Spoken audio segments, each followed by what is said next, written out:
तो चलिए साथियों, आ जाएंगे सभी साथी क्लास में।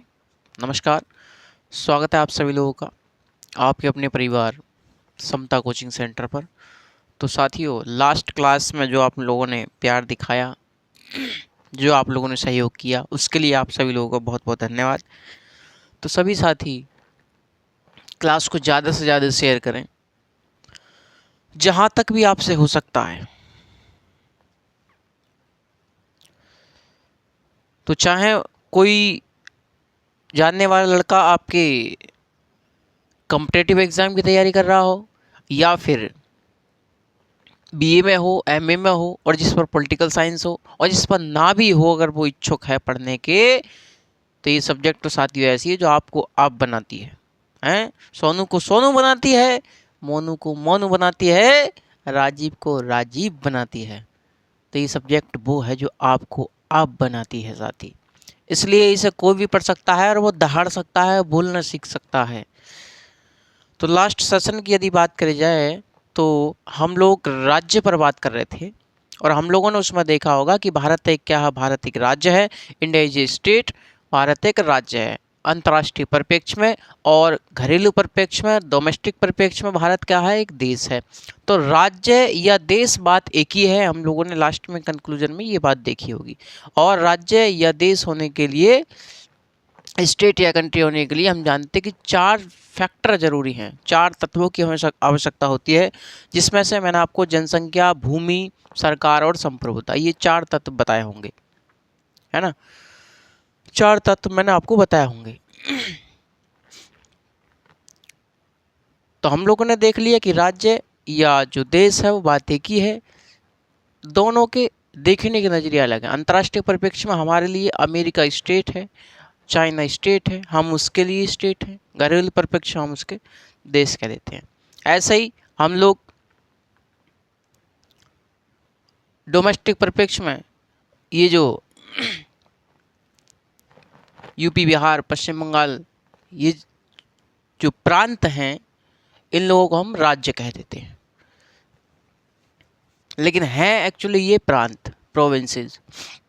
जब भारत राज्य है तो ये प्रांत हैं।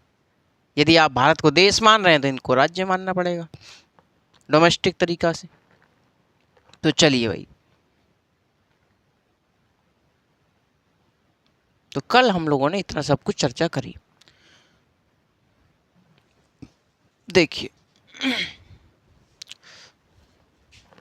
हमने देखा कि भैया जो राज्य है या जो देश है, बात एक ही है।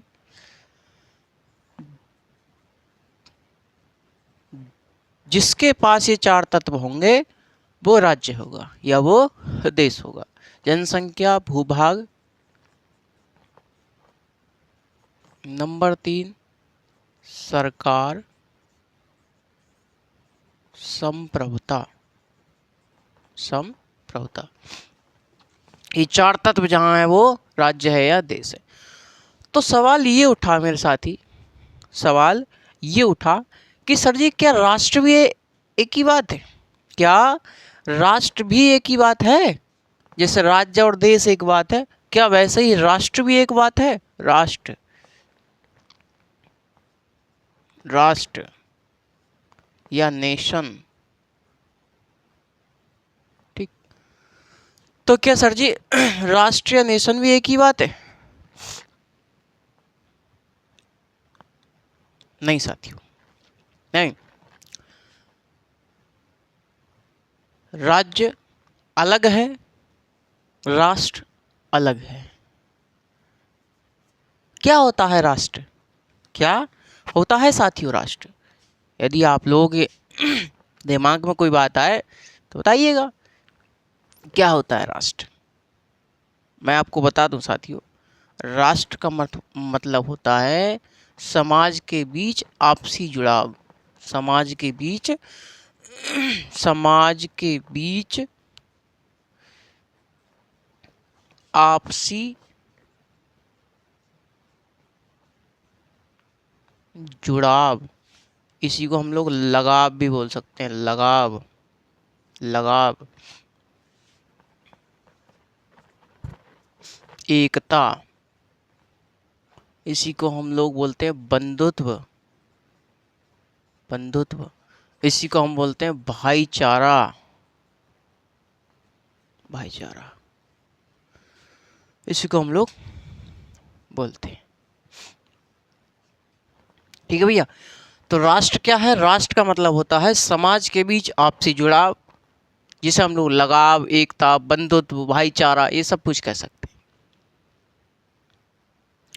और ये जो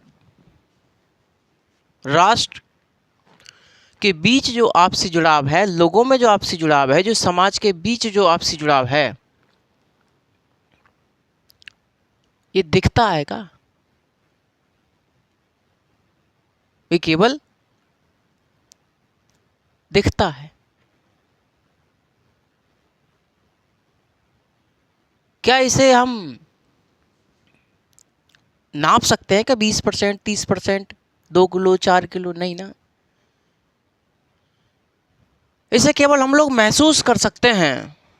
इसे केवल हम लोग महसूस कर सकते हैं, महसूस कर सकते हैं। इसलिए क्या है? मनोवैज्ञानिक है, मनोवैज्ञानिक है। ये जो जुड़ाव है समाज के बीच, आपसी जो लगाव है, जो एकता है, जो बंधुत्व है, जो भाईचारा है, ये क्या है? ये मनोवैज्ञानिक है।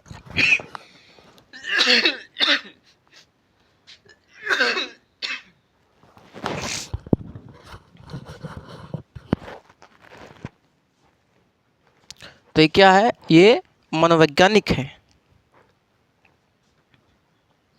इसे हम लोग महसूस कर सकते हैं कि भैया हाँ, लगाव तो है, जुड़ाव तो है। चलिए, तो मैं आपसे कह सकता हूं कि भैया समाज के बीच जितना अधिक लगाव होगा, जितना अधिक आपस में जुड़ाव होगा, जितना अधिक भाईचारा होगा, जितना अधिक बंधुत्व होगा, राष्ट्र उतना ही मजबूत होगा। अरे भैया, जितना ये ज़्यादा होगा, राष्ट्र क्या होगा? उतना मजबूत होगा।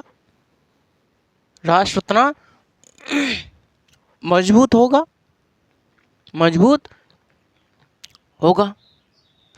और जितना ये कम होगा समाज के बीच, ये जो आपसी जुड़ाव है, अगर ये कम होता है तो राष्ट्र कमजोर होता है। राष्ट्र क्या होता है? राष्ट्र साथियों कमजोर होता है। नेशन क्या है? कमजोर है। तो समाज के बीच आपसी जो जुड़ाव है, जो लगाव है, ये जितना अधिक होगा, राष्ट्र उतना मजबूत होगा। और ये जितना कम होगा लगाव, उतना ही राष्ट्र कमजोर होगा। बात क्लियर है? यदि साथियों समाज में हिंदू मुस्लिम के नाम पर झगड़ा हो रहा है, हिंदू मुस्लिम के नाम पर लोग राजनीति कर रहे हैं, आपस में लड़ रहे हैं, झगड़ रहे हैं, तो क्या हो रहा है? समाज टूट रहा है, समाज टूट रहा है, समाज की एकता खत्म हो रही है, भाईचारा खत्म हो रहा है, आपसी जुड़ाव खत्म हो रहा है। तो क्या हो रहा है? ये आपसी जुड़ाव खत्म हो रहा है, या फिर राष्ट्र कमजोर हो रहा है, या राष्ट्र कमजोर हो रहा है। तो यदि साथियों आप जितने आपस में लड़ेंगे, झगड़ेंगे जाति, धर्म, मजहब के नाम पर, आप क्या सोच रहे हैं?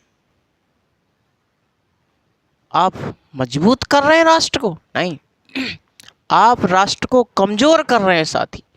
आप राष्ट्र को कमजोर कर रहे हैं, आप राष्ट्र को कमजोर कर रहे हैं। तो जितना अधिक समाज में जुड़ाव लगाव होगा, उतना अधिक राष्ट्र मजबूत होगा। जितना कम लगाव होगा, जितना कम जुड़ाव होगा, उतना राष्ट्र कमजोर होगा। तो यदि धार्मिक सांप्रदायिक दंगों के तहत समाज में आपसी जुड़ाव, जो लगाव है, आप लोगों का भाईचारा है, उसको समाप्त करने का प्रयास किया जा रहा है, इसका मतलब आपको राष्ट्र कमजोर किया जा रहा है मेरे साथी। क्योंकि राष्ट्र क्या होता है? समाज के बीच आपसी जुड़ाव या लगाव। ये क्या है? Emotional attachment. समझ गए? ये मनोवैज्ञानिक होता है। तो इतनी बात आपको पता चली। अच्छा दोस्तों, एक बात बताइए, इस राष्ट्र को कमजोर करने के क्या क्या तरीका हो सकते हैं जिनसे राष्ट्र को कमजोर किया जाता है?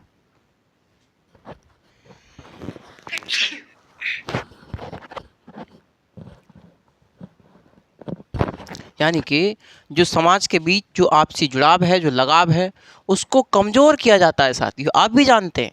तो कमजोर करने के क्या क्या तरीके हैं, या हम लोग इसी को दूसरा नाम दे सकते हैं कि समाज के बीच जुड़ाव, लगाव, एकता, बंधुत्व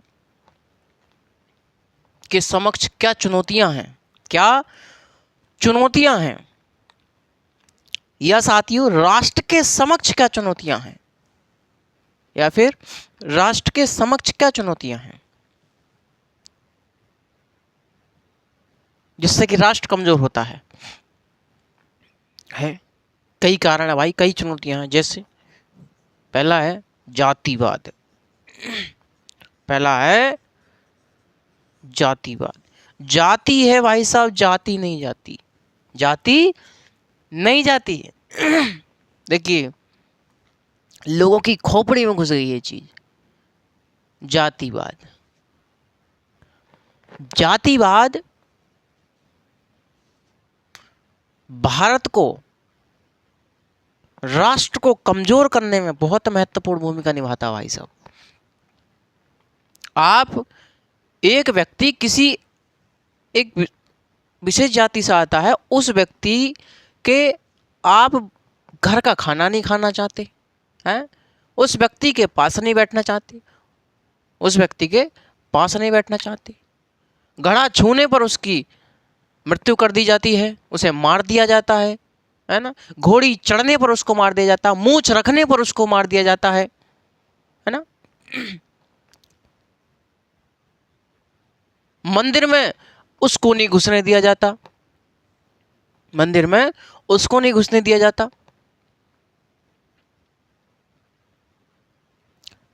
और तो और साथियों,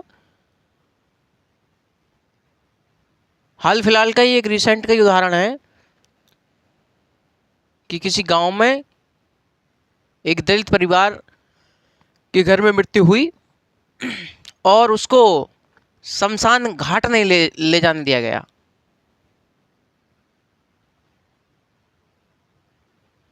किस लिए?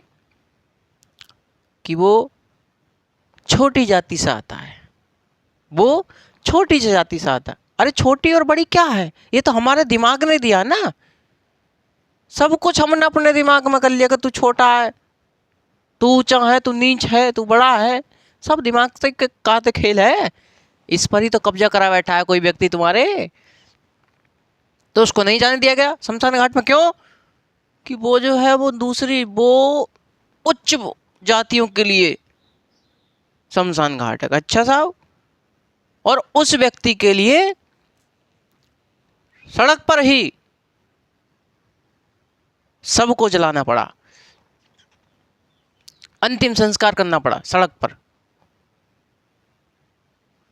साथियों, अभी भी आप लोग गांव देहात के एरिया में जाइएगा कभी कभी, वहां पर अब भी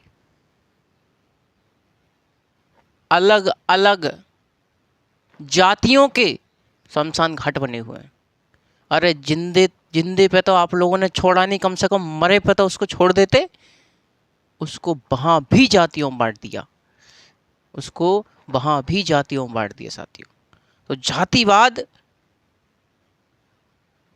बहुत महत्वपूर्ण भूमिका निभाती है इस राष्ट्र को कमजोर करने में।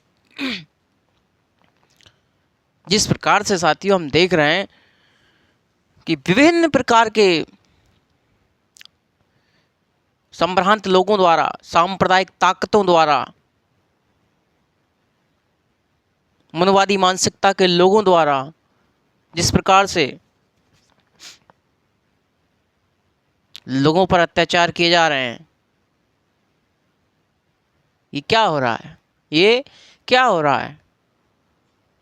ये राष्ट्र कमजोर हो रहा है, ये आपसी जुड़ाव कमजोर हो रहा है।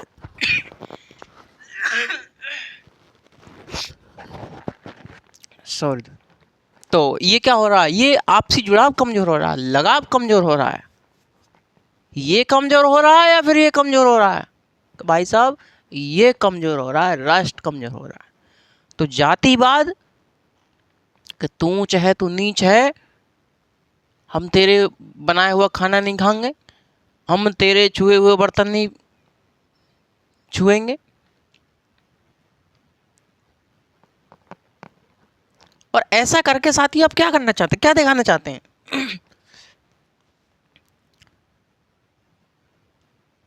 क्या वो मानव नहीं है, है? क्या वो मानव नहीं है? दूसरे ग्रह से आया है वो, उसके अंदर खून लाल नहीं है, उसकी दो आंखें नहीं है, ये मोहर लगी हुई है, या मोहर लगी हुई है, ठप्पा लगा हुआ है भगवान जी का, है ना?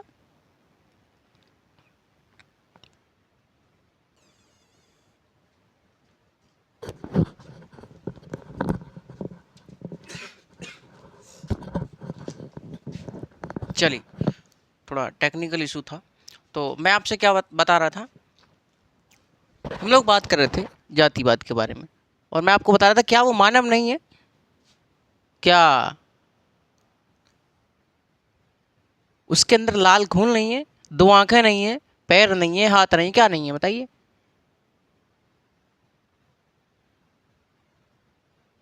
बस खराब है तो आपकी मानसिकता खराब है भाई साहब। खराब है तो आपकी मानसिकता खराब है।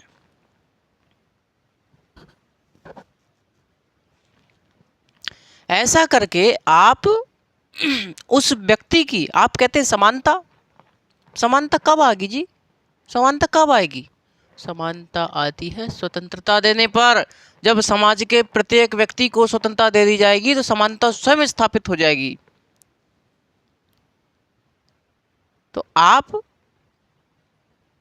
उस व्यक्ति की स्वतंत्रता को खत्म करना चाहते हैं। जब उसमें आप भेदभाव कर देंगे, तो भेदभाव करने से क्या कर रहे हैं आप? अजी क्या कर रहे हैं आप?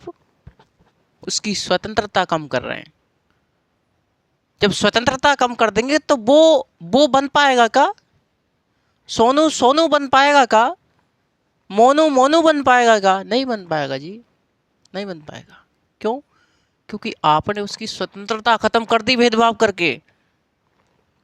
ऐसा नहीं करने का साथी, ऐसा नहीं करने का, क्योंकि ये सब कुछ राष्ट्र के समक्ष चुनौतियां हैं। आप ऐसा करके आप अपना भला तो नहीं कर रहे, आप अपना भला नहीं कर रहे भाई साहब, आप राष्ट्र को कमजोर कर रहे हैं, आप राष्ट्र को कमजोर कर रहे हैं, इस जुड़ाव को कमजोर कर रहे हैं। तो जातिवाद राष्ट्र के समक्ष बहुत बड़ी चुनौतियों में से एक चुनौती है। दूसरा, जातिवाद के बाद हम लोग देख सकते हैं धर्मांधता, धर्म नहीं धर्मांधता, धर्मांधता,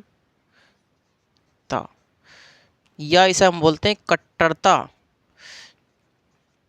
कट्टरता। मुद्दा ये है,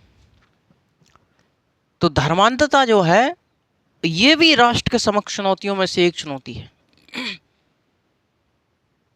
कि केवल मेरा ही धर्म है, दूसरे का तो हम दुश्मन माने।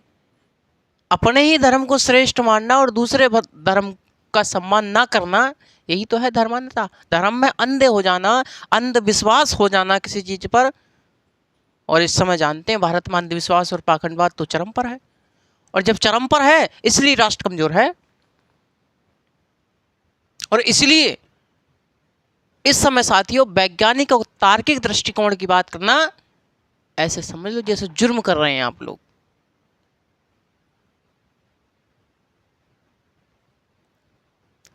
लेकिन साथियों, जो सच में इस देश का निर्माण करना चाहते हैं, राष्ट्र का निर्माण करना चाहते हैं, वो वैज्ञानिक तार्किक दृष्टिकोण की बात करें, कोई घबराने वाली बात नहीं है। 4 विरोध करेंगे तो 407 भी आएंगे। तो धर्मांधता साथियों, धर्मांधता की वजह से इस समय हम जानते हैं सांप्रदायिक दंगे चल रहे हैं, तमाम हिंदू मुस्लिम करके दंगे स्टार्ट करवा देते हैं। और ख़ास करके अब सुनिएगा, लोग आपस में करें तो ठीक है कि साहब चलो इनकी मानसिकता में कमी है, ये अशिक्षा है इनके अंदर, शिक्षित नहीं है, पढ़े लिखे लोग नहीं है, लेकिन लेकिन कौन कर रहे हैं भाई साहब? नेता लोग कर रहे हैं, अधिकारी लोग कर रहे हैं, विद्यालय में हो रहा है ये सब कुछ। और इसलिए तो यूजीसी लाया गया था कि इन सब चीज़ों को कम किया जाए। ये जाति धर्म के नाम पर जो अत्याचार होते हैं बच्चों पर, इसलिए तो लाया गया था। लेकिन उस पर किसी और विशेष दिन बात करेंगे हम लोग।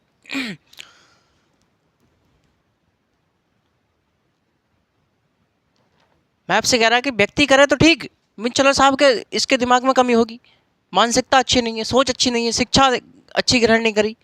लेकिन भाई साहब जब नेता लोग करते हैं, जब सरकार खुद करती है तो, और यदि साथियों सरकार ऐसा काम कर रही है, यदि सरकार सांप्रदायिक तौर पर आपको बांटने का प्रयास कर रही है, या सरकार धर्म के नाम पर वोट मांग रही है, सरकार जाति धर्म के नाम पर वोट मांग रही है, इसका मतलब यह है कि सरकार आपसे अपनी कमियों को छुपा रही है।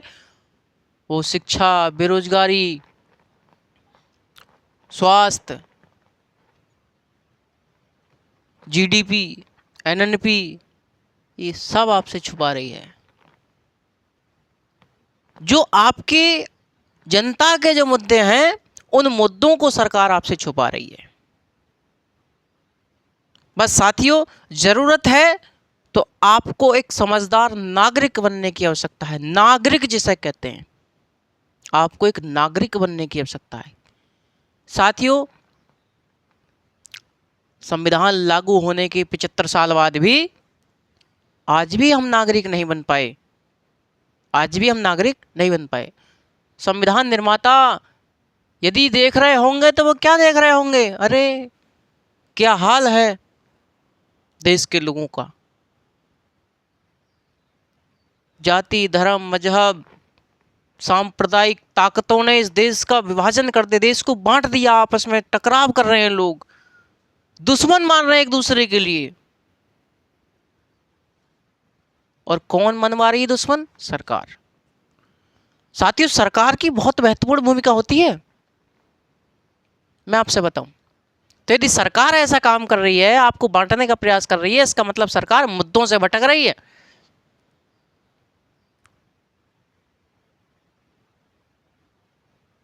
और साथियों, हम जानते हैं पिछले कुछ बीते दिनों में, बीते कुछ सालों में 1 लाख से भी ज्यादा विद्यालय बंद किए गए।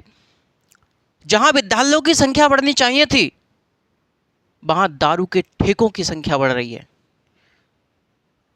ऐसा बनेगा देश विकसित हमारा? अजी ऐसा बनेगा देश विकसित हमारा? नहीं बनेगा, ऐसा नहीं बनेगा। डॉक्टर अंबेडकर ने क्या कहा था? शिक्षा वह शेरनी का दूध है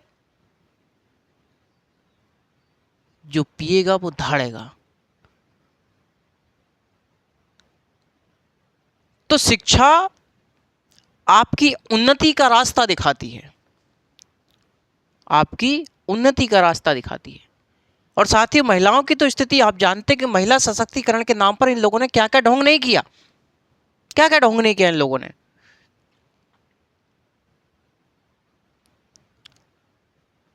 करेंगे बात आपसे कभी इन मुद्दों पर भी।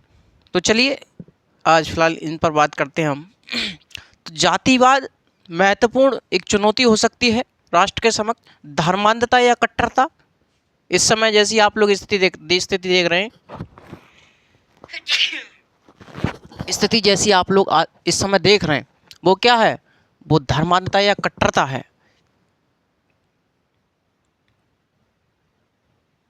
समझ रहे हैं आप मेरी बात? तीसरा, क्षेत्रवाद, इसको बोलते हैं क्षेत्रवाद, या इसको ही हम लोग भाषावाद कहते थे कभी कभी। क्षेत्रवाद, अलगाववाद, अलगाववाद, अलगाववाद, क्षेत्रवाद कहते कभी कभी आप दूसरे राज्यों में, दक्षिण वगैरह के राज्य में चले जाइए, कहता है कि इन नॉर्थ इंडियंस को बाहर निकालिए, यहाँ से निकालिए इन लोगों को, ये हमारे यहाँ पर आके जो हमारा एम्प्लॉयमेंट है उस पर कब्जा कर लेते हैं, यही काम करते हैं हमारी कंपनी फैक्ट्रियों में, इनको निकालिए। कि क्या भैया, क्या हिंदी वालों को निकालो यहाँ से, हिंदी वालों को यहाँ से निकालो। तो चलते रहते हैं डिस्प्यूट, आते रहते हैं उदाहरण ऐसे। तो क्षेत्रवाद भी हो सकता है,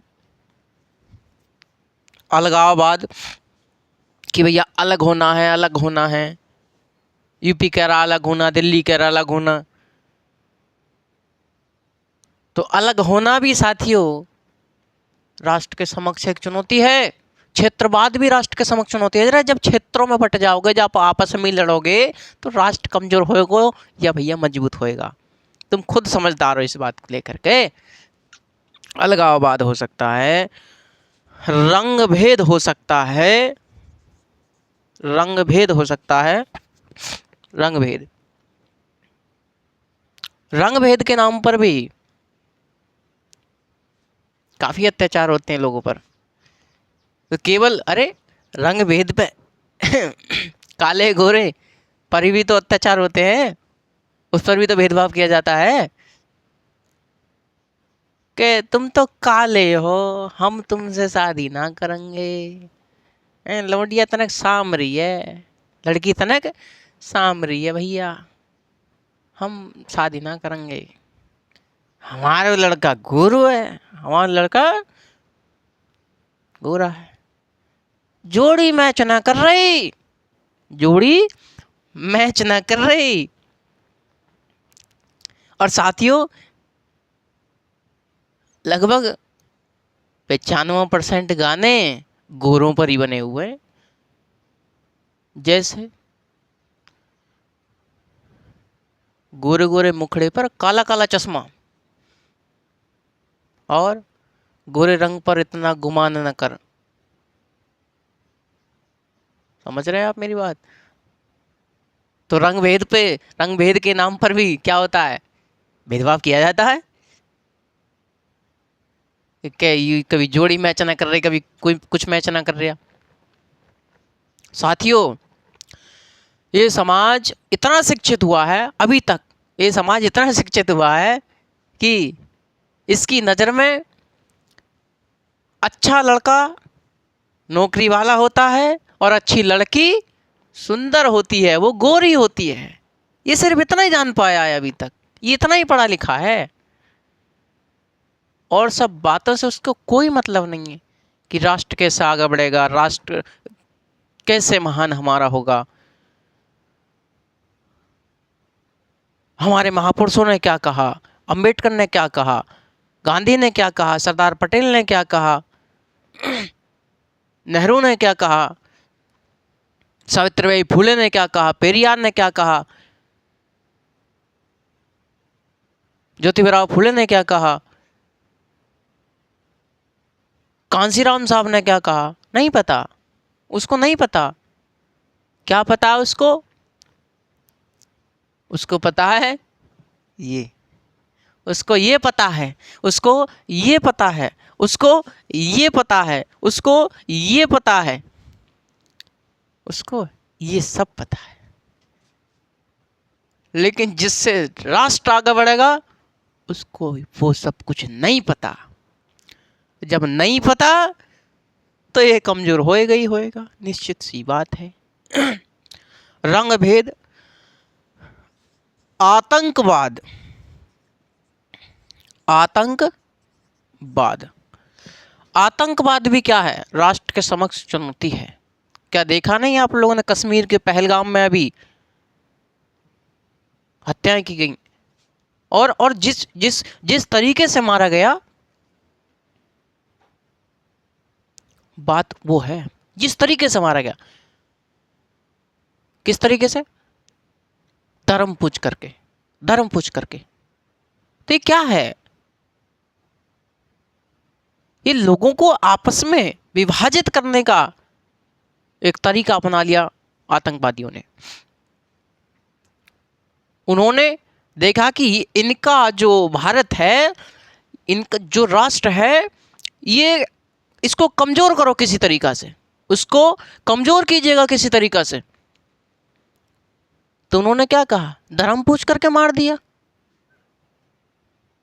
अब भारत के अंदर क्या होगा, टकराव होगा। भारत के अंदर अब टकराव होगा, हिंदू मुस्लिम के नाम पर झगड़े होंगे, अरे तुम्हारे बालों ने हमारे बालों को मार दिया। हम कहते भाई साहब, आतंकवादी किसी के सगे नहीं होते। हमने कहा था उनसे, अरे हमने कहा था उनसे कि तुम जाकर वहां पहलगाम में आतंकवादी हमला करियो, हमने नहीं कहा। हमने कहा क्या? तो भाई साहब, आतंकवाद भी राष्ट्र के समक्ष एक चुनौती हो सकती है।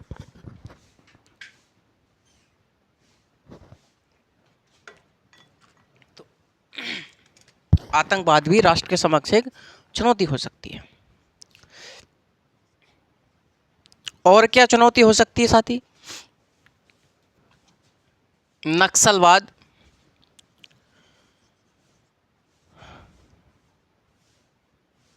नक्सलवाद, जो नक्सलवादी होते हैं ना, हिंसात्मक समूह जो होते हैं, कभी किसी क्षेत्र में घुस गए, कभी किसी क्षेत्र में घुस गए। अभी साथियों, यदि आप लोग वो देखते होंगे, सीआईडी का एक सीरियल आता है, सीआईडी, एसीपी प्रद्युमन, दया, अभिजीत, पूर्वी, पंकज, है ना, इनका एक सीरियल आता है। अभी हाल फिलहाल में उन्होंने कुछ सीआईडी बनाई, एक दो नाटक बनाए। उसमें दिखाया गया कि किस प्रकार से ये हिंसात्मक समूह, नक्सलवादी लोग किस प्रकार से डिपार्टमेंटों में घुस करके राष्ट्र को कमजोर करने का प्रयास कर रहे हैं। उन्होंने ये दिखाया। उन्होंने कहा कि एक डिपार्टमेंट में नहीं, एक जगह नहीं, बल्कि तमाम जगह।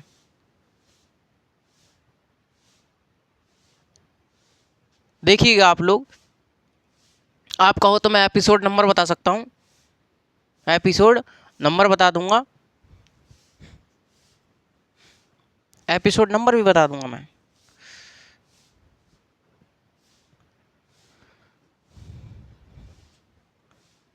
और क्या चुनौती हो सकती है भाई साहब? और चुनौती में हम देख सकते हैं गरीबी, गरीबी, गरीबी भी चुनौती हो सकती है। गरीबी, अब भाई साहब, पेट में लग रही है भूख, पेट में लग रही है भूख, और तुम कहोगे चलो राष्ट्र मजबूत करेंगे, कि चलो 26 जनवरी पे झंडा लेकर दौड़ना अपन को, 15 अगस्त पर झंडा लेकर दौड़ना है।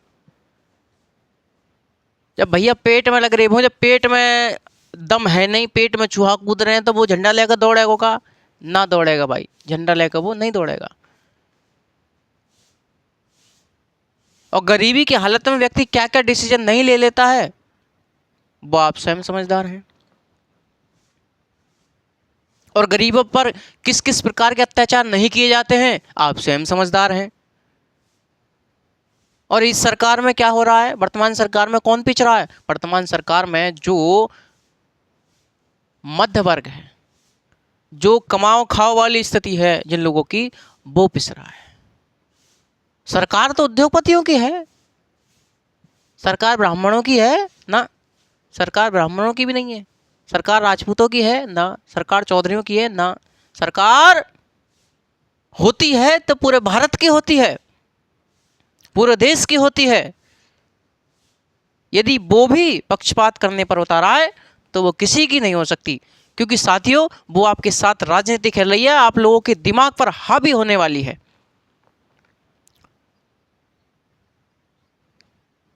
राजनीति में साथियों आजकल की इतनी गंदी राजनीति चल रही है कि लोगों, जितने जितने अधिक लोगों के दिमाग पर आप कब्जा कर लोगे इस खोपड़िया पर, उतने लोग तुम्हारे हैं, उतने लोग तुम्हारे हैं। तो ऐसा गरीबी भी चुनौती हो सकती है राष्ट्र के समक्ष। और कैसा कह सकते हैं हम लोग, अशिक्षा कह सकते हैं। अशिक्षा, शिक्षा का प्रसार न करना। जानते हैं साथियों, जो समाज पढ़ा लिखा नहीं होता, जहाँ शिक्षा का स्तर अच्छा नहीं है, उसका वहाँ पर स्तर किसका अच्छा है? इसका स्तर अच्छा है, इसका स्तर अच्छा है, ये सही है वहाँ पर। कहाँ? जहाँ शिक्षा नहीं है, जहाँ शिक्षा में कमी है,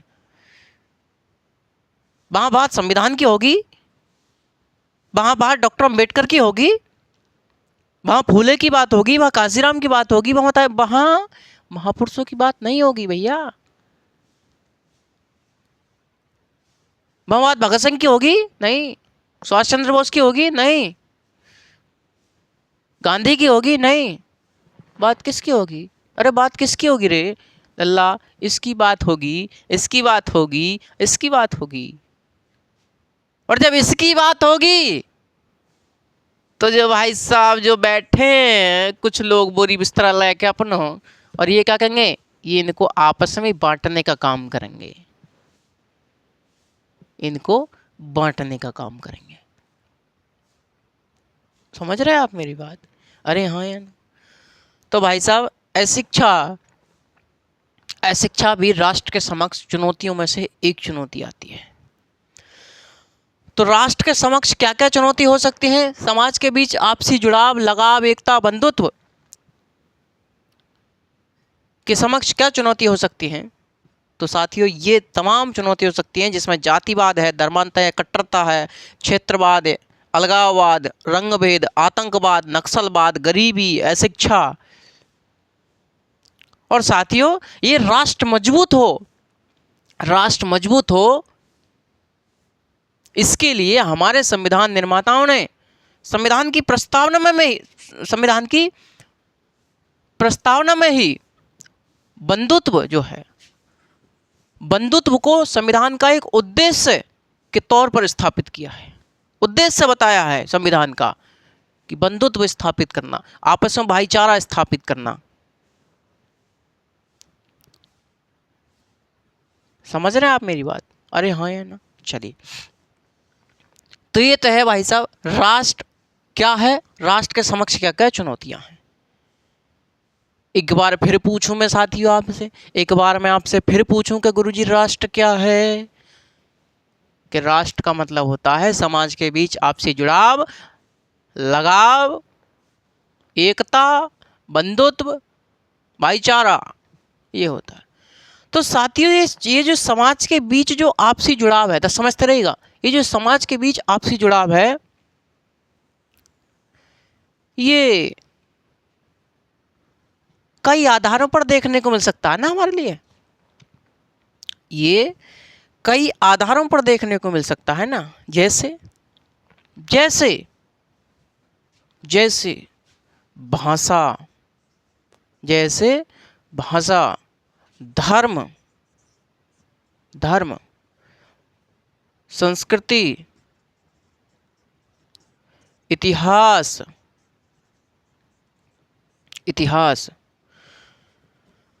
भाषा, धर्म, संस्कृति, इतिहास।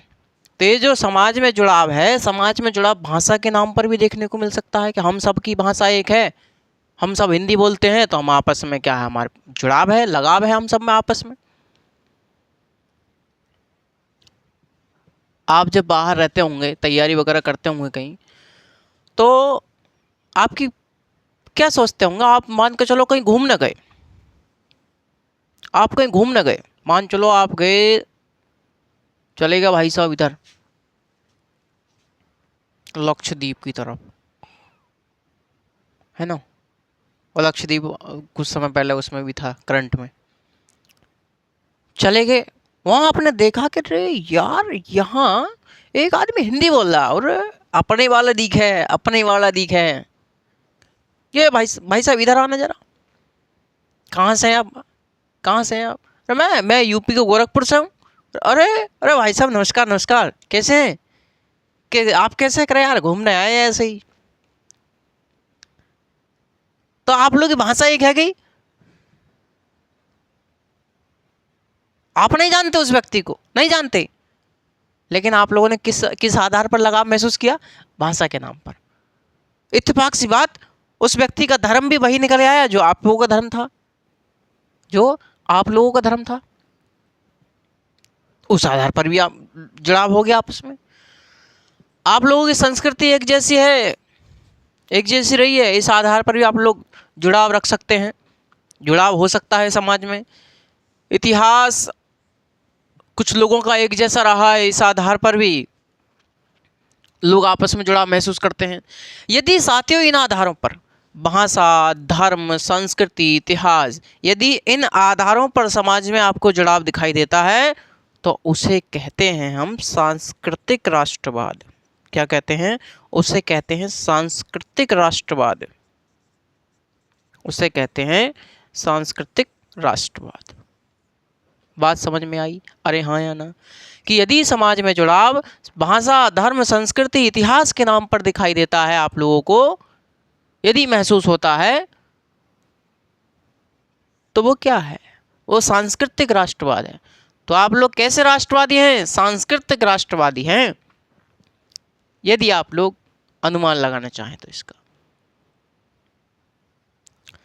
क्या केवल समाज में साथियों इन आधारों पर ही जुड़ाव दिखाई देता है आपको? मैं कह रहा हूं, क्या समाज में आप लोगों को जुड़ाव केवल इन आधार पर ही दिखाई देता है? भाषा, धर्म, संस्कृति, इतिहास के नाम पर ही केवल?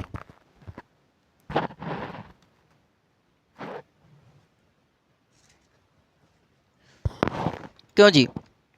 कि सर जी ना, ऐसे कैसे है जाएगी? 15 अगस्त 26 जनवरी पर झंडा कौन लेकर के चलता है? हम सब लेकर के चलते हैं ना। क्यों भाई? 15 अगस्त 26 जनवरी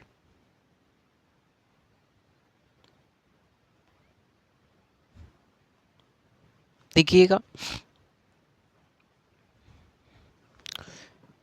यहाँ लिख देते हैं 15 अगस्त यानी स्वतंत्र दिवस, 26 जनवरी है ना, राष्ट्रगान, राष्ट्रध्वज,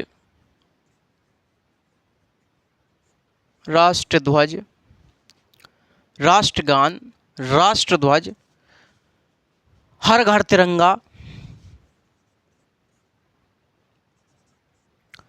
हर घर तिरंगा, हर घर तिरंगा, संविधान यात्रा, न्याय यात्रा, न्याय यात्रा, है ना, मेरा पीएम मेरा गौरव, मेरा पीएम मेरा गौरव, मेरा सीएम मेरा गौरव, 15 अगस्त, 26 जनवरी, राष्ट्रगान, राष्ट्रध्वज, है ना, हर घर तिरंगा। ये सब क्या है? इन आधारों पर भी तो आपके अंदर जुड़ाव होगा, आपस में समाज में इन आधारों पर जुड़ाव है या नहीं? कि हाँ सर जी बिल्कुल है, बिल्कुल है। यदि समाज में आप लोगों को इन आधारों पर जुड़ाव दिखाई देता है, इन आधार पर जुड़ाव दिखाई देता है, तो इसे बोलते हैं हम लोग राजनीतिक राष्ट्रवाद। इसे क्या बोलते हैं? इसे बोलते हैं राजनीतिक राष्ट्रवाद। राजनीतिक राष्ट्रवाद, इसे क्या बोलते हैं? राजनीतिक राष्ट्रवाद। तो मैंने आपसे बताया कि क्या केवल समाज में जुड़ाव धर्म, भाषा, संस्कृति, इतिहास के नाम पर ही है? नहीं, समाज में जुड़ाव 15 अगस्त के दिन भी होता है, 26 जनवरी के दिन भी होता है, के दिन होता है, के दिन होता है। और दिन आप लोग कहाँ उलझे रहते हैं? और दिन तो आप लोग यहाँ उलझे रहते हैं, यहाँ उलझे रहते हैं, यहाँ उलझे रहते हैं। समझ रहे हैं आप मेरी बात? और दिन तो आप दूसरी जगह उलझे रहते हैं। और साथियों ये तो इतनी हावी है, ये तो इतनी हावी है, और ये तो इतनी हावी है धर्मांधता और जातिवाद, कि आजकल के जो युवा हैं वो लोग जो वीडियो बना रहे हैं, वो इंस्टा पे, फेसबुक पर जो वीडियो बनाते हैं, वो कैसी वीडियो बनाते हैं? वो अपनी जाति को श्रेष्ठ बनाने में लगे हुए हैं। वो अपनी जाति को श्रेष्ठ बना रहे हैं। भैया जाति श्रेष्ठ नहीं बनानी है रे लाडले, जाति श्रेष्ठ नहीं बनानी, बल्कि श्रेष्ठ क्या बनाना है? ये बनाना है, राष्ट्र बनाना है मजबूत। आप तो राष्ट्र को कमजोर कर रहे हैं मेरे साथी, आप राष्ट्र को कमजोर कर रहे हैं। जब आप अपनी जाति को श्रेष्ठ बनाएंगे तो दूसरा का रह जाएगा, दूसरा भी श्रेष्ठ बनाएगा जी। तो ऐसा कंटेंट अपलोड करो, ऐसी वीडियो बनाओ जिससे समाज शिक्षित हो, समाज को कुछ उस पर प्रभाव पड़े, वो सही रास्ते पर चले। लेकिन आप स्वयं भी गलत रास्ते पर चढ़ रहे हैं और दूसरे को उकसा रहे हैं कि देख तू भी बना, 50,000 चले गए मेरे व्यूज, 1,00,000 व्यूज चले गए मेरे, 50,000 1,00,000 व्यूज चले गए, 2,00,000 व्यूज चले गए, और दूसरा व्यक्ति प्रभावित होगा, स्वाभाविक सी बात है। और बनाना, मैं कह रहा हूँ वीडियो बनाना आपकी स्वतंत्रता है, अच्छी बात है, हम नहीं रोक सकते आपको, कोई नहीं रोक सकता। लेकिन साथियों, मैं समाज के लोगों से भी ये कहना चाहूंगा कि 1,00,000 2,00,000 व्यूज क्यों आ रहे हैं साहब उसकी वीडियो पे? क्योंकि आप देख रहे हैं, क्योंकि आप देख रहे हैं। साथियों, बनाने वाले की तो कम गलती है, देखने वालों की ज़्यादा गलती है, देखने वालों की ज़्यादा गलती है। क्योंकि जब इतने लाखों में देखा गया तो उसको और ज़्यादा जागृति हुई, प्रसन्नता आई, वो कहने लगा कि एक और बनाएंगे यार। किसने चढ़ाया उसको? समाज ने। बनाना उसका अधिकार है, वो बनाएगा वीडियो, आप मत देखो, वो ऐसा कंटेंट खुद नहीं बनाएगा। क्योंकि साथियों, समाज की मानसिकता ऐसी हो चुकी है, समाज की मानसिकता ऐसी हो चुकी है। आप समझदार हैं, जब समाज की मानसिकता खराब हो जाएगी, जब समाज के लोगों में जाति धर्म कट्टरता आ जाएगी, तो साथियों हम सब में से ही कुछ लोग विधायक बनते हैं, कुछ सांसद बनते हैं। क्या उनके अंदर ना जाएगी वो सब कुछ? जाएगी जी, जाएगी, बिल्कुल जाएगी। तो अब हम कैसे कह सकते हैं कि सरकार ऐसे काम मत करो? क्योंकि भैया तुम खुद कर रहे हो ना। अरे सरकार, विधानमंडल, विधायक, सांसद क्या है? हमारा दर्पण है, हमारा आईना है वो। तो जैसे हम होंगे वैसा समाज होगा, वैसी सरकार होगी। अब मत कहिएगा कि भाई साहब सरकार काम ना कर रही। मैं कह रहा हूँ आप अपना काम सही से नहीं किए, इसलिए सरकार गलत कर रही है। यदि आप अपना काम सही किए होते तो सरकार आपके अकॉर्डिंग काम करती। लोकतंत्र में आप पर ही बात लौट फिर कर आती है, मैं आपसे बता दूं बात को। तो चलिए साथियों, तो ये चीज़ तो बहुत ज़्यादा हावी है। तो जितने भी मेरे युवा साथी ऐसा काम करते हैं, आप राष्ट्र को कमज़ोर करने का प्रयास कर रहे हैं, मैं आपसे बता दूं इस राष्ट्र को मजबूत करना है। तो चलिए, मैंने आपसे बताया कि भाई जुड़ाव समाज में स्वतंत्र दिवस, गणतंत्र दिवस, राष्ट्रगान, राष्ट्रध्वज, हर घर तिरंगा, संविधान यात्रा, न्याय यात्रा, इन सब पर भी समाज में, इन सब के नाम पर भी समाज में जुड़ाव दिखाई देता है। यदि इन सब के आधार पर समाज में जुड़ाव दिखाई देता है, लगाव दिखाई देता है, भाईचारा दिखाई देता है, तो वो क्या है? वो राजनीतिक राष्ट्रवाद है। आप कौन से राष्ट्रवादी हैं बताइएगा जरा, आप कौन से राष्ट्रवादी हैं? अरे राष्ट्रवादी तो दोनों प्रकार के हैं, चलिए ठीक है ना, लेकिन सबसे ज़्यादा कौन से राष्ट्रवादी हैं? कोई कहेगा सर जी हम बताएं, हम बता दें सर जी, बता दें हम तो सर जी ये वाले राष्ट्रवादी हैं। अच्छा, बीजेपी सरकार कौन से राष्ट्रवाद को आगे बढ़ाती है? जो बीजेपी सरकार है वर्तमान, जो मोदी जी की सरकार है या योगी जी की सरकार है, वो कौन से राष्ट्रवाद को आगे बढ़ा रही है?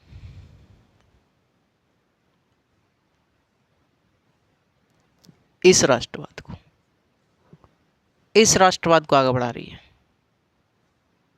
और इस राष्ट्रवाद को, अरे हैं दोनों, उसमें है दोनों, लेकिन एक ज़्यादा है, एक ज़्यादा है, ये ज़्यादा है, ये थोड़ा कम है दोनों, हैं दोनों।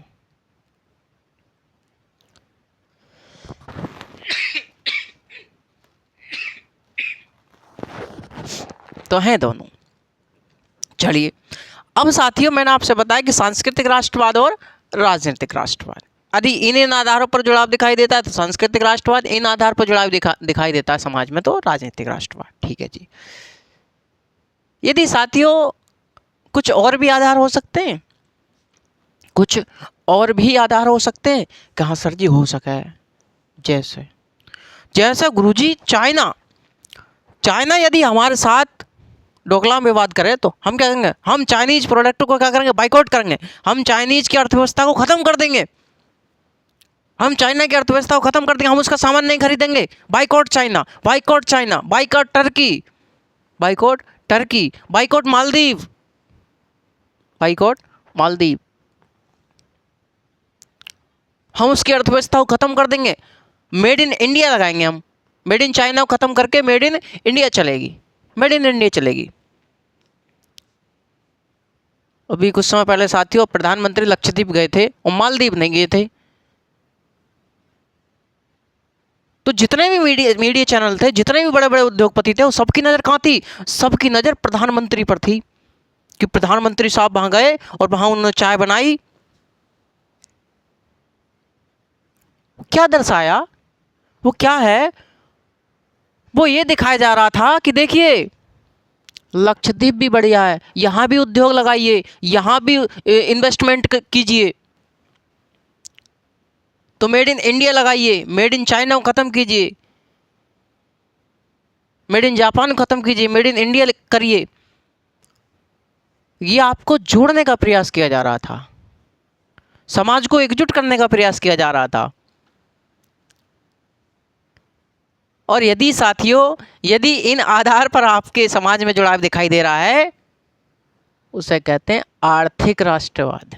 क्या कहते हैं, उसे कहते हैं आर्थिक राष्ट्रवाद, उसे बोलते हैं आर्थिक राष्ट्रवाद।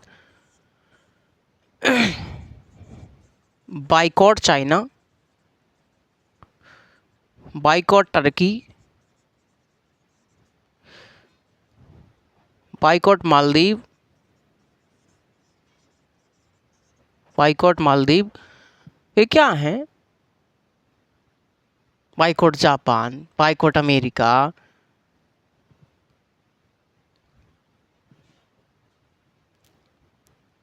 ये सब आर्थिक राष्ट्रवाद है। Made in India, made in India, made in India, ये सब साथियों आर्थिक राष्ट्रवाद है। तो अब आपके समझ में आया, अब आपके समझ में आया, अरे हाँ है ना, कि भाई साहब समाज में जो जुड़ाव है गुरुजी, कितना बड़ा टॉपिक हो गया अपना तो। रे गुरुजी बताओ, है बेटे खेल खेल में ही बहुत कुछ हो जाता है, कहते हैं खेल खेल में बहुत कुछ हो जाता है। मैं कह रहा हूँ आप लोगों के विचार कैसे बनेंगे, आप लोगों के थॉट्स कैसे बनेंगे, आप लोग एक अच्छे नागरिक, एक अच्छा आपको व्यक्तित्व का निर्माण, पर्सनालिटी डेवलपमेंट कैसा होगा जब हम जैसे शिक्षकों से आप नहीं पढ़ोगे। मैं नहीं कह रहा था आप मुझसे ही पढ़ो तुम यदि आप क्लास देखिए, यदि आपको अच्छे लगती तो आप पढ़िए, वरना भाई साहब मास्टर बहुत हैं। लेकिन प्रत्येक व्यक्ति के अंदर अपनी एक क्वालिटी होती है, अपनी अंदर उसके अंदर एक प्रतिभा होती है जो साथियों थोड़ी सी हमारे अंदर भी है, हम आपको देना चाहते हैं। इस समाज को सही रास्ते पर लाना चाहते हैं, इस देश की व्यवस्था में सुधार करना चाहते हैं, और आप लोग हमारा सहयोग कीजिए। हम कह रहे हैं आप लोग हमारा सहयोग कीजिए। चलिए तो राष्ट्र का क्या मतलब होता है गुरुजी? राष्ट्र का मतलब समाज के बीच आपसी जुड़ाव, लगाव, बंधुत्व, भाईचारा। और ये जो समाज के बीच आपसी जुड़ाव है,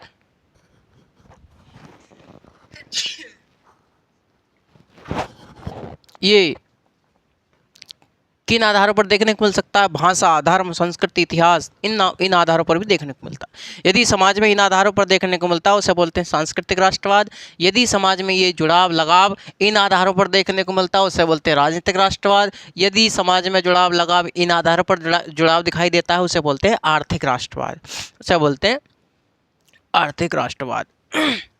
अच्छा साथियों, मैं आपसे कहूँ,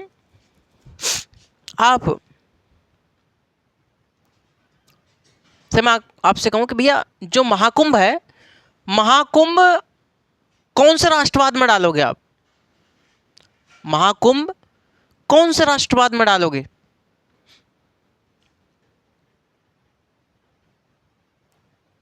यहाँ डालोगे या यहाँ डालोगे, यहाँ डालोगे।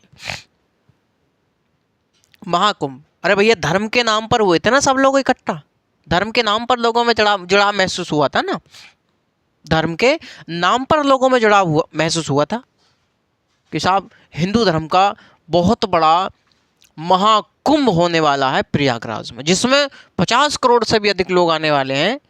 और पूरे देश की जनता, पूरे देश की सोशल मीडिया जी हैन तैन सब कुछ क्या था, सब वहीं पर नजर थी।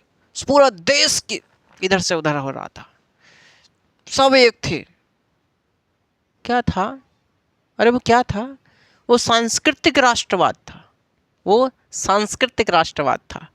तो यहाँ पर हम डाल सकते हैं महाकुंभ, सांस्कृतिक राष्ट्रवाद के उदाहरण में महाकुंभ, महाकुंभ हो गया। राम मंदिर, राम मंदिर भी, राम मंदिर भी भाई साहब, राम मंदिर के नाम पर पूरे देश के हिंदू धर्म के लोग क्या हो गए, एक हो गए, एक हो गए। और लोगों ने चंदा दिया, लोगों ने पैसा खर्च किया और राम मंदिर बना, राम मंदिर बना।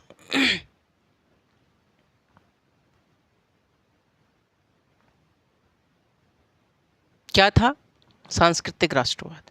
क्या था भैया, सांस्कृतिक राष्ट्रवाद, सांस्कृतिक राष्ट्रवाद हमको देखने को मिला। ऑपरेशन सिंदूर, ऑपरेशन सिंदूर क्या था, सांस्कृतिक राष्ट्रवाद था, नहीं राजनीतिक राष्ट्रवाद था। ऑपरेशन सिंदूर, ऑपरेशन सिंदूर,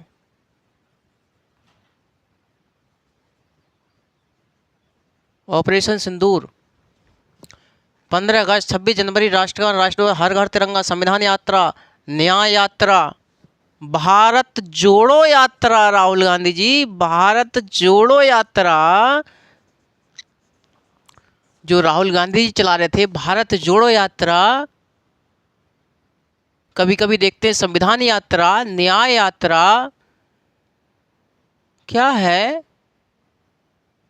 राजनीतिक राष्ट्रवाद के उदाहरण हैं, राजनीतिक राष्ट्रवाद के उदाहरण हमको दिखाई देते हैं।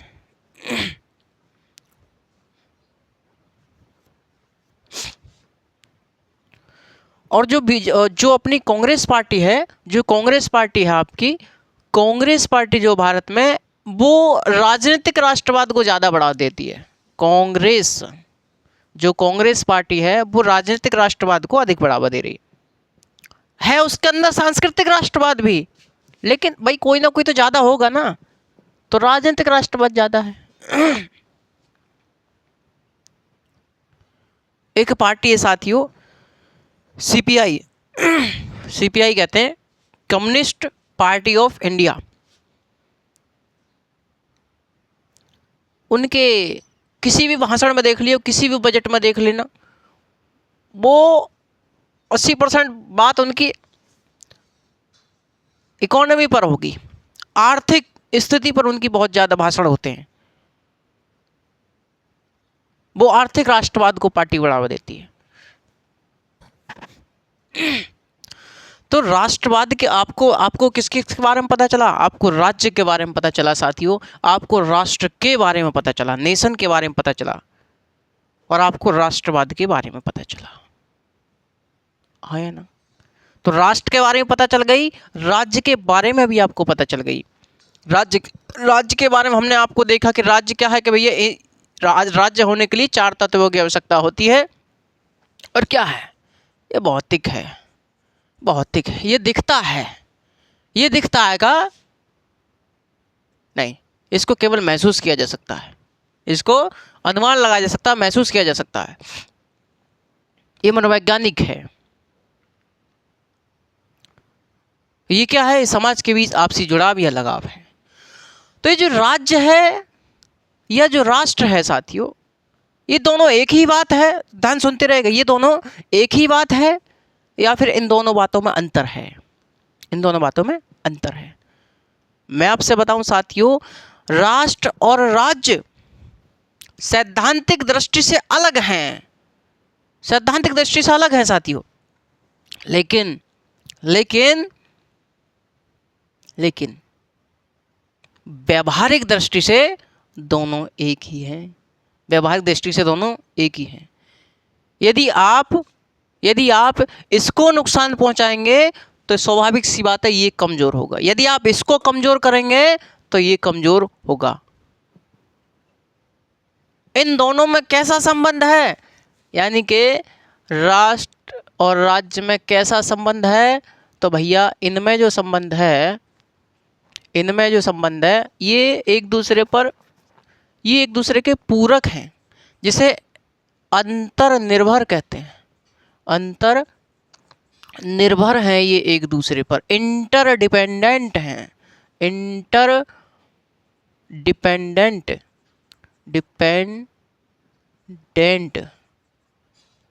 इंटरडिपेंडेंट हैं, अंतर निर्भर हैं, पूरक है एक दूसरे के।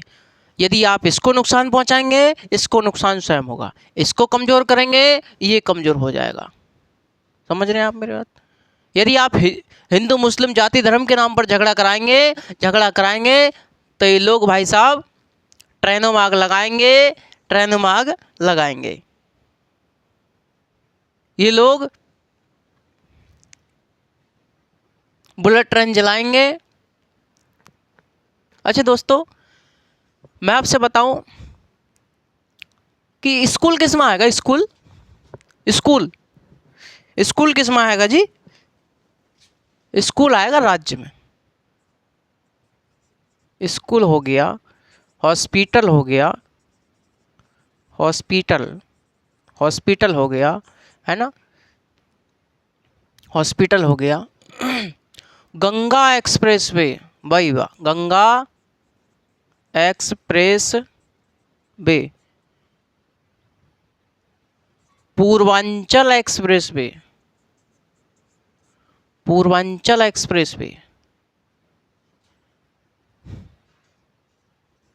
College, school, college, university, Purvanchal, bullet train,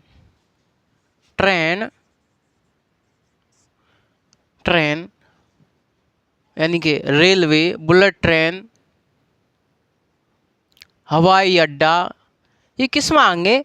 ये सब कुछ दिखता है, ये सब कुछ राज्य में आता है, ये सब कुछ राज्य में आता है। इकोनॉमी यानी कि अर्थव्यवस्था दिखती है ना, 5%, 4%, 6% की वृद्धि हुई। अच्छा दोस्तों, एक बात बताइए,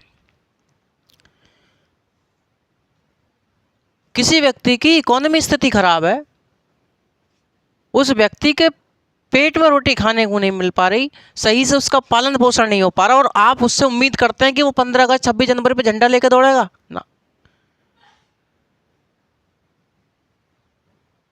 मुंह के भजन ना हो गोपाला, ये ले अपनी कंठी माला। समझ रहे हैं आप मेरी बात? वो कहावत है गाँव देहात में एक। तो मुंह के भजन नहीं होता, तो पहले जब हमारा पेट भर जाएगा, इकोनॉमी स्थिति जब सही हो जाएगी, जब भी तो राष्ट्र मजबूत होगा, जब भी तो साथियों राष्ट्र मजबूत होगा। यदि स्कूल, कॉलेज, हॉस्पिटल नहीं होंगे, स्कूल में शिक्षा गलत दी जाएगी, यदि स्कूल ही अच्छा नहीं होगा, हॉस्पिटल अच्छा नहीं होगा, तो लोग कैसे निकलेंगे इनमें से? अरे इनमें से कैसे लोग निकलेंगे? स्कूलों में से कैसे लोग निकलेंगे? ऐसे लोग निकलेंगे स्कूलों में से ऐसे लोग निकलेंगे जो इन सबको बढ़ावा देंगे।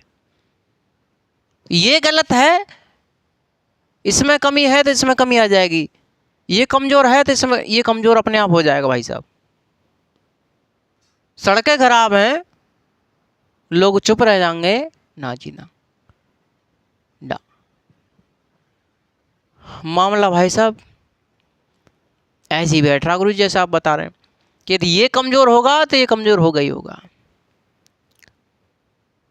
लोग हिंदू मुस्लिम के नाम पर लड़ाई करेंगे, हिंदू मुस्लिम के जाति धर्म के नाम पर लड़ाई करेंगे, तो क्या ये रह जाएंगे? क्या ये रह जाएंगे? है भैया, school hospital Ganga express way college university bullet train friend ये सब रह जाएंगे का? नहीं भाई नहीं। कोई नेता आएगा, कोई नेता आएगा, वो थोड़ी सी लेक्चर देगा, भाषण देगा, और वो उनको उकसा देगा जाति धर्म के नाम पर, उनको उकसा देगा। जैसे आप जानते हैं कि वर्तमान हालत क्या है, आप स्वयं समझदार हैं। तो कोई नेता आएगा, इनको उकसा देगा जाति धर्म के नाम पर, ये लोग क्या करेंगे? ये तोड़फोड़ कर देंगे, ये तोड़फोड़ कर देंगे भाई साहब, ये तोड़फोड़ कर देंगे। तो अब ये बताइए, अगर ये कमजोर है तो ये कमजोर हुआ नहीं हुआ? अगर ये कमजोर है तो ये कमजोर होगा नहीं होगा? ये बताइए मुझे। कहाँ सर जी, बात तो सही है, बात तो आपकी सही है, बात तो आपकी सही है। तो दोस्तों, तो जो आप लोगों की वर्तमान सरकार है, वो क्या काम कर रही है? वो क्या काम कर रही है?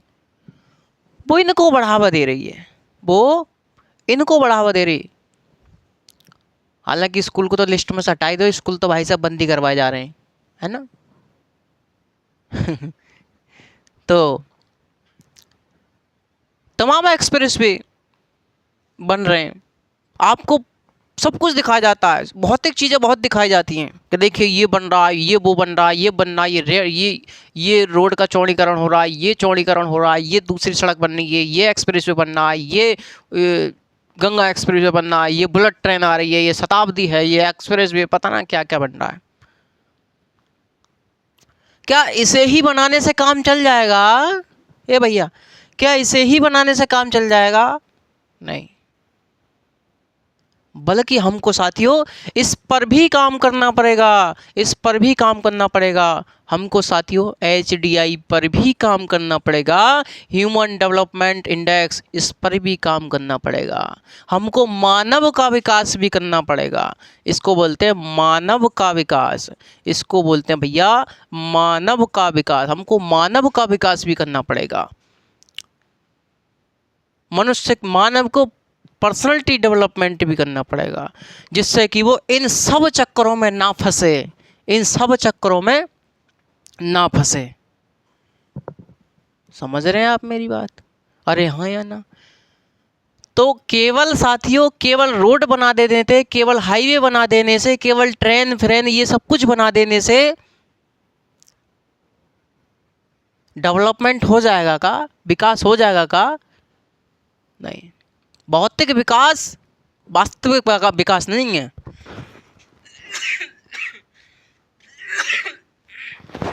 तो भौतिक विकास वास्तविक विकास नहीं है, बल्कि वास्तविक विकास क्या है? ये है। ऐसा नहीं है कि केवल इस पर ही जोड़ देना, नहीं, हमको इस पर भी जोड़ देना है, लेकिन साथियों हम चाहें दोनों को बराबर महत्व दे सकें, हम दोनों को बराबर महत्व दें। हमें इसका भी विकास करना है, हमको मानव का भी विकास करना है, हमें HDI का भी विकास करना है। जब इसका विकास हो जाएगा तो राष्ट्र का विकास हो जाएगा, जब इसका विकास हो जाएगा मानव का तो राष्ट्र का विकास हो जाएगा। जब ये नहीं लड़ाई झगड़े करेंगे तो ये स्वयं मजबूत हो जाएगा, स्वयं मजबूत हो जाएगा तो भाई साहब सरकार कितनी भी अच्छी चीज़ें बना दे, वो अच्छी की अच्छी रहेंगी, बुरी ना होंगी। बात समझ में आई?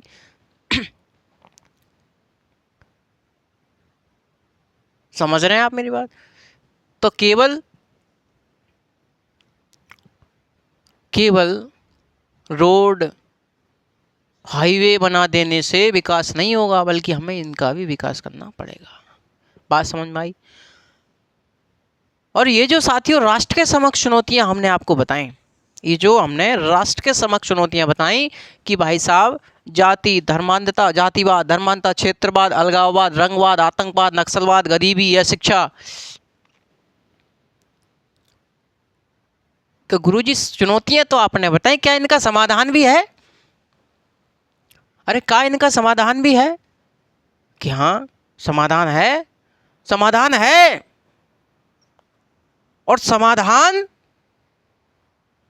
हमारा संविधान देता है। समाधान हमारा संविधान देता है। इनका जो समाधान है राष्ट्र के समक्ष जो चुनौतियां हैं, जो समाज के जुड़ाव के समक्ष जो चुनौतियां हैं, इनका समाधान कौन देता है? इनका समाधान हमारा संविधान देता है। संविधान देता है आपको, संविधान देता है आपको, संविधान देता है आपको स्वतंत्रता, संविधान देता है आपको समानता, संविधान देता है आपको न्याय, न्याय है ना। संविधान आपको न्याय देता है, संविधान आपको बंधुत्व देता है, बंधुत्व। तो संविधान इसके राष्ट्र के समक्ष जो चुनौतियां हैं उनको कम करने का प्रयास करता है, उनका समाधान संविधान देता है। अधिकार, अधिकार भी डाल लीजिएगा, अधिकार, अधिकार। तो साथियों धीरे धीरे आप लोगों को पता चलेगा, एक साथ हम लोग कहीं पेड़ पर नहीं चढ़ते, धीरे धीरे कदम बढ़ा करके चलते हैं। तो साथ दीजिएगा, हम लोग यहाँ तक पहुँचेंगे पहुँचेंगे। तो संविधान इनका समाधान देता है, स्वतंत्रता, समानता, अधिकार, न्याय, बंधुत्व, ये सब समाधान है, ये सब समाधान है। समझ गया आप मेरी बात? तो भाई साहब केवल केवल केवल भौतिक विकास करने से, केवल school, college, hospital, railway, bullet train, highway, expressway, ये एक्सप्रेसवे, वो एक्सप्रेसवे, ये सब कुछ बना देने से क्या यही विकास है? क्या यही, क्या ये जो समृद्धि है, समृद्धि ही वास्तविक विकास है? नहीं, बल्कि वास्तविक विकास क्या है? HDI का होना, ह्यूमन डेवलपमेंट।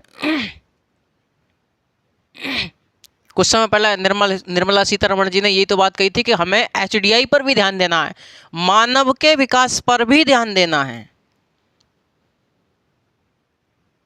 तो समझ रहे हैं, केवल इनको बना देने से विकास हो जाएगा? नहीं। केवल इसको ही कर देने से विकास हो जाएगा? नहीं। हमें दोनों का विकास करना है, दोनों को पैरेलल लेकर के चलना है। समझ रहे हैं आप मेरी बात? चलिए, बहुत बढ़िया, बहुत बढ़िया साथी, बहुत बढ़िया। इतनी क्लास जबरदस्त हुई आप लोगों की, आप लोगों ने समझा है ना भैया? समझा या नहीं समझा? कि गुरुजी बिल्कुल समझा हमने।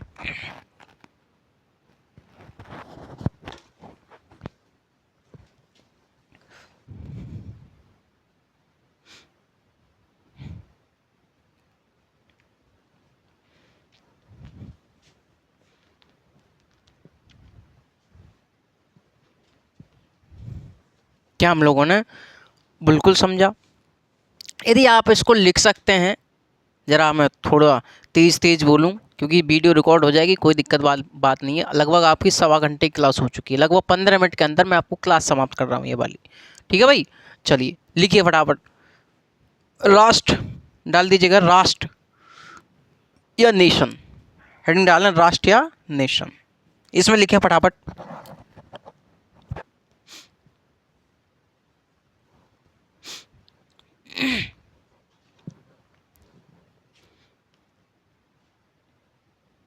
लिखिए, राष्ट्र के बारे में लिखें।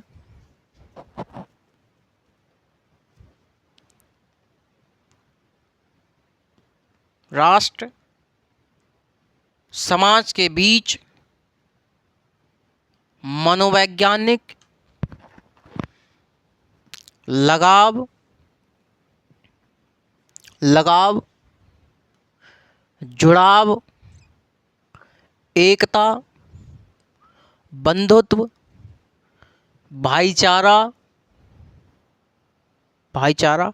होता है।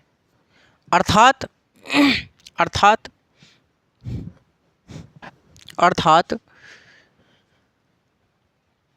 समाज के बीच जितना अधिक जुड़ाव होगा, अर्थात समाज के बीच जितना अधिक जुड़ाव होगा,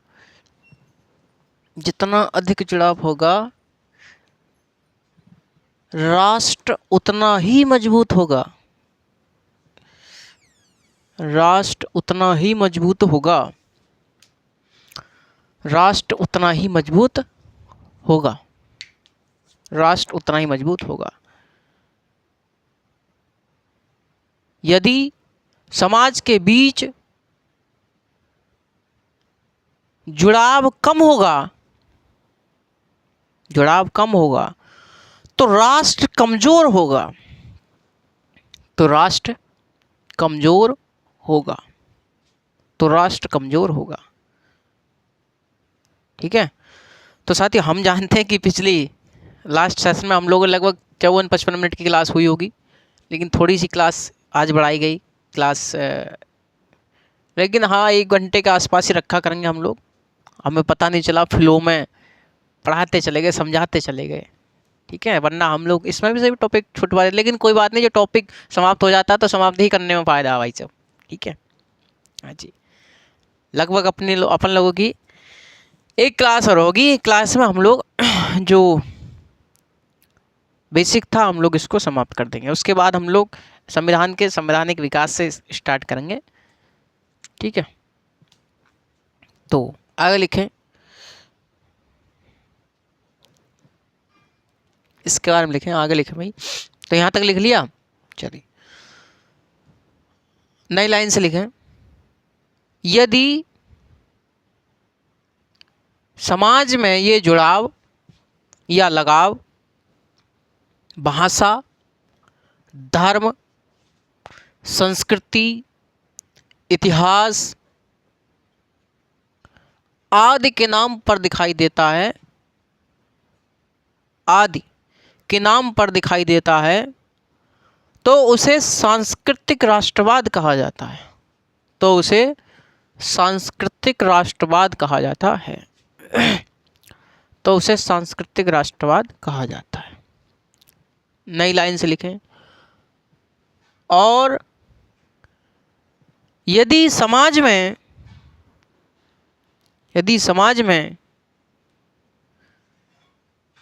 15 अगस्त, 26 जनवरी, राष्ट्रगान, राष्ट्रध्वज, हर घर तिरंगा, संविधान यात्रा, न्याय यात्रा, भारत जोड़ो यात्रा, भारत जोड़ो यात्रा के आधार पर जुड़ाव दिखाई देता है, जुड़ाव दिखाई देता है, तो उसे राजनीतिक राष्ट्रवाद कहा जाता है, तो उसे राजनीतिक राष्ट्रवाद कहा जाता है, तो उसे राजनीतिक राष्ट्रवाद कहा जाता है, तो उसे राजनीतिक राष्ट्रवाद कहा जाता है। ठीक है भाई, हाँ जी। और आर्थिक राष्ट्रवाद में आप लोग यही उदाहरण डाल दीजिएगा। ठीक है, कहा जाता है। ठीक है, आगे लिखें। राष्ट्र के समक्ष चुनौतियां, राष्ट्र के समक्ष चुनौतियां या समाज के बीच बंधुत्व, भाईचारे के समक्ष चुनौतियां, के समक्ष चुनौतियां। नंबर 1 ये डाल लें, जातिवाद, धर्मांधता या कट्टरता, क्षेत्रवाद, भाषावाद, अलगाववाद, रंगभेद, आतंकवाद, नक्सलवाद, गरीबी, अशिक्षा।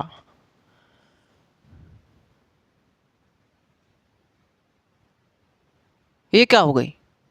ये राष्ट्र के समक्ष चुनौतियां हैं, ये राष्ट्र के समक्ष चुनौतियां हैं आपकी। अगला टॉपिक डालें भैया, इसमें ही लिखें,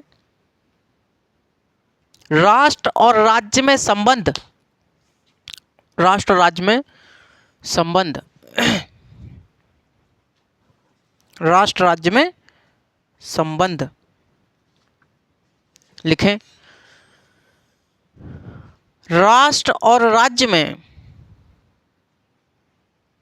अंतर संबंध होता है, अंतः संबंध होता है, ये एक दूसरे के पूरक, एक दूसरे के पूरक, ब्रैकेट में लिखें अंतर्निर्भर,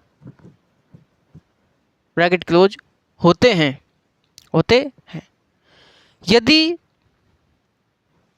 राज्य कमजोर होगा तो राष्ट्र स्वाभाविक कमजोर होगा, राष्ट्र स्वाभाविक कमजोर होगा। यदि राष्ट्र के समक्ष चुनौतियां होंगी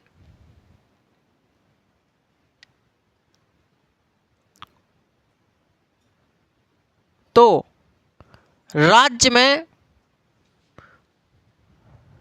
तो राज्य भी कमजोर होगा, ऐसे लिखिए, तो राज्य भी कमजोर होगा, तो राज्य भी कमजोर होगा। ठीक है भैया,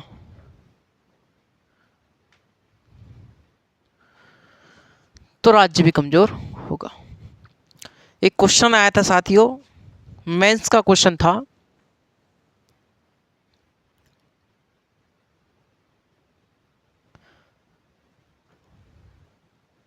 क्वेश्चन था आपका, मेरे पास है क्वेश्चन, शायद अभी बताता हूं मैं आपको।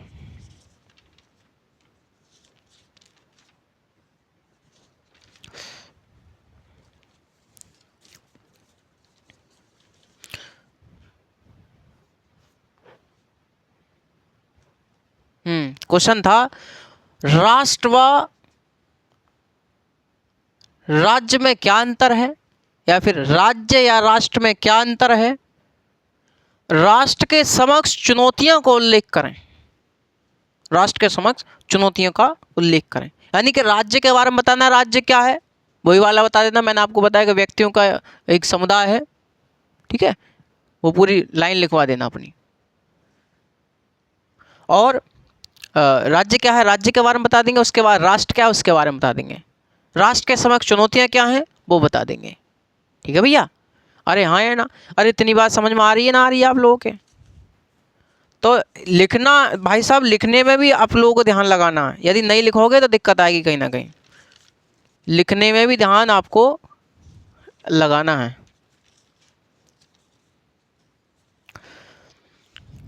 राज्य की वही तो परिभाषा थी, मैंने आपको बताया होगा कि राज्य के बारे में, राज्य होने के लिए 4 तत्व हैं, ये तो पता ही है आपको कि राज्य, जो आंसर था अपना ठीक वाला, राज्य व्यक्तियों का एक समुदाय है जो बिना किसी बाह्य नियंत्रण के एक निश्चित भूभाग में निवास करता है। यानी कि राज्य व्यक्तियों का एक समुदाय है जो बिना किसी बाह्य नियंत्रण के एक निश्चित भूभाग में निवास करता है और जिसकी एक अपनी संगठित सरकार है,